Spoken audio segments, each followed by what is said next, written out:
Capítulo 2. Noções elementares de Espiritismo. Observações preliminares. 1. É erro crer que a certos incrédulos basta presenciar fenômenos extraordinários para se convencerem. Os que não admitem a existência da alma ou do espírito no homem não podem admiti-lo fora dele. Negando a causa, consequentemente negam o efeito. Apresentam-se, pois, quase sempre com ideias pré-concebidas, com a deliberação prévia de negar tudo o que os impede de realizar uma observação séria e imparcial. Fazem perguntas e levantam objeções impossíveis de contestação completa no primeiro momento, pois seria preciso dar a cada um deles um curso de espiritismo, explanando as coisas desde o princípio. O estudo prévio tem a vantagem de responder às objeções que na maior parte se fundem na ignorância da causa dos fenômenos e das condições em que se produzem. 2. Os que desconhecem o espiritismo imaginam que os fenômenos espíritas se produzem como as experiências de física e química. Daí a pretensão de submetê-los à sua vontade e a recusa de se colocarem nas condições necessárias à observação. Sem admitir em princípio a intervenção dos espíritos, desconhecendo sua natureza e sua maneira de agir, procedem como se trabalhassem a matéria bruta. E porque não obtêm o que desejam, concluem que os espíritos não existem. Colocando-nos sob um ponto de vista, compreenderemos que, sendo os espíritos as almas dos homens depois da morte, também seremos espíritos. Ora, nós, certamente, do mesmo modo, não estaremos dispostos a servir de joguete para satisfazer caprichos de pessoas curiosas. 3. Mesmo certos fenômenos que podem ser provocados pela razão mesma de provirem de inteligências livres, jamais estão à inteira disposição de alguém. E quem quer que se jactasse de os obter à vontade, estaria apenas dando prova de ignorância ou de má-fé. É preciso esperá-los, colhê-los de passagem, e muito a miúde acontece que, quando menos esperamos, apresentam-se os fenômenos mais interessantes e concludentes. Quem deseja instruir-se seriamente deve, pois, armar-se, tanto nisto como em tudo, de paciência e de perseverança, e sujeitar-se ao que for preciso, pois, de outro modo, mais vale não tratar do assunto. 4. As reuniões que se ocupam das manifestações espíritas nem sempre realizam as condições favoráveis à obtenção de resultados satisfatórios ou de molde a dar convicção. Algumas, preciso é dizê-lo, de onde os incrédulos saem menos convencidos do que quando entraram. Então, objetam os que falam do caráter respeitável do espiritismo, com o relato dos acontecimentos, frequentemente ridículos, de que foram testemunhas. Esses não serão mais lógicos do que os que julgam uma arte pelos desenhos de um principiante, uma pessoa por uma caricatura ou uma tragédia por sua paródia. O Espiritismo também tem seus aprendizes, e quem deseja instruir-se não bebe ensinamentos de uma só fonte, uma vez que, só pelo exame e pela comparação, se pode firmar um juízo. 5. As reuniões frívolas têm um grave inconveniente para os noviços que as assistem. Dão-lhes uma ideia falsa do caráter do espiritismo. Os que assistem às reuniões desta natureza certamente não podem levar a sério uma coisa que vem ser tratada levianamente por aqueles mesmos que se dizem seus adeptos. O estudo antecipado lhes ensinará a julgar a transcendência do que vem e a distinguir entre o mal e o bom. 6. O mesmo raciocínio é aplicável aos que julgam o Espiritismo por certas obras excêntricas que dele dão uma ideia falsa e ridícula. O autoespiritismo é tão responsável pelas faltas dos que o comprometem mal ou praticam erradamente, quanto a poesia é responsável pelos maus poetas. Dizem que é deplorável que existam tais obras, pois são nocivas à verdadeira ciência. Sem dúvida, seria preferível que só as houvesse boas, mas a maior culpa recai sobre os que não se dão ao trabalho de estudar a questão inteiramente. Aliás, todas as artes e todas as ciências encontram-se no mesmo caso. Porventura, a respeito das coisas mais sérias, não foram escritos tratados absurdos e cheios de erros? Por que seria o Espiritismo privilegiado, sobretudo no início? Se os que o criticam não o julgassem pelas aparências, ficariam sabendo o que ele repele e não lhe atribuiriam aquilo que repudia em nome da razão e da experiência. A respeito dos espíritos. 7.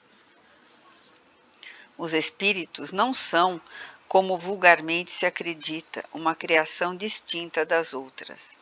São as almas das pessoas que viveram na Terra ou em outros mundos, despojadas de seu envoltório corporal.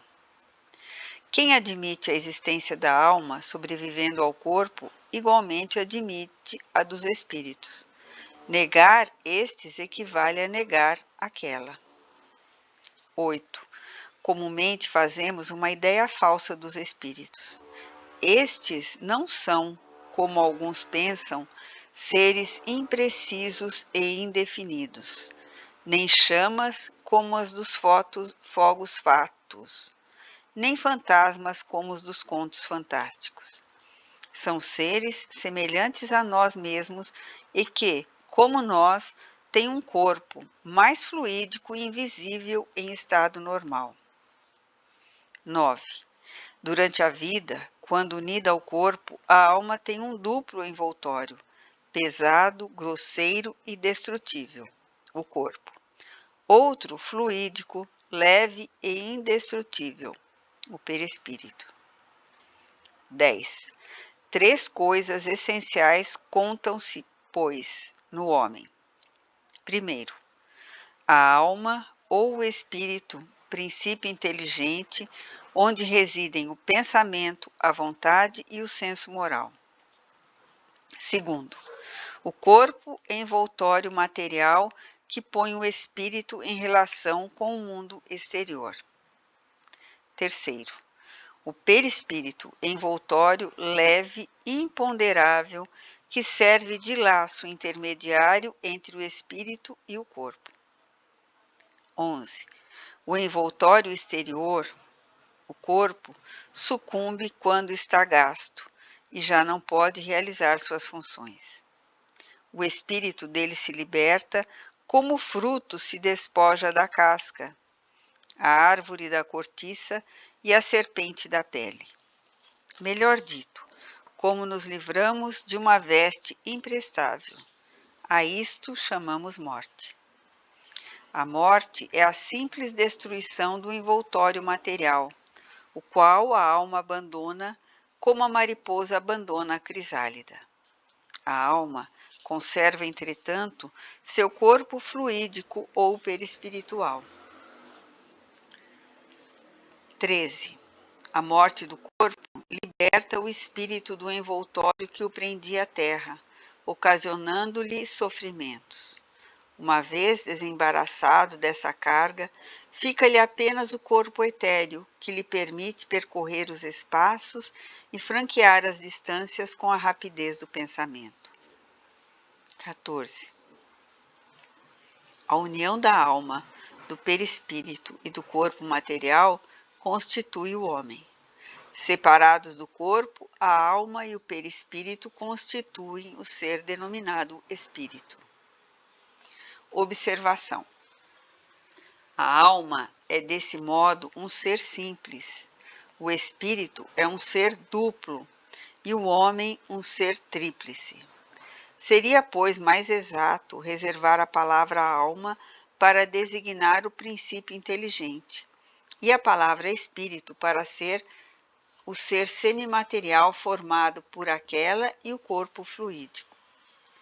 Como, porém, não se pode conceber o princípio inteligente destituído completamente de matéria, nem o perispírito sem estar animado pelo princípio inteligente, as palavras alma e espírito são, no uso comum, indistintamente empregadas, originando a figura que consiste em tomar a parte pelo todo.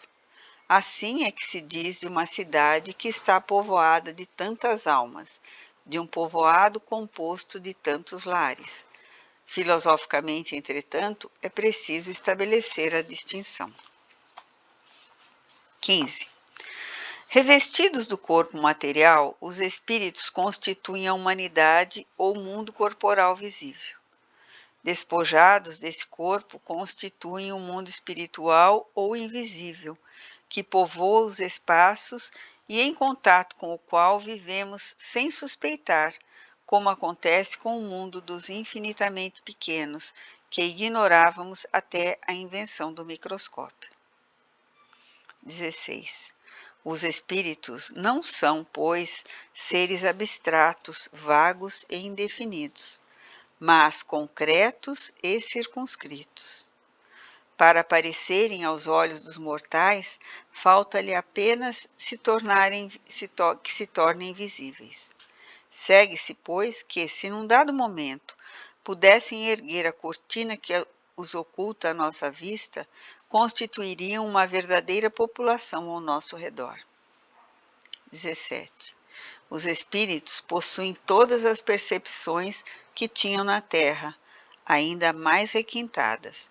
Por isso que essas faculdades não estão embaraçadas pela matéria. Experimentam sensações que nos são desconhecidas. Veem e ouvem coisas que nossos sentidos limitados não nos permitem ouvir nem ver. Para eles, não existem as trevas, salvo para aqueles cujo castigo consiste em viver nas sombras. Todos os nossos pensamentos repercutem neles e os leem como um livro aberto, de modo que aquilo que podemos ocultar a alguém enquanto vivo, não mais poderemos desde que volte ao estado de espírito. O Livro dos Espíritos, número 237. 18. Encontram-se os espíritos por toda parte.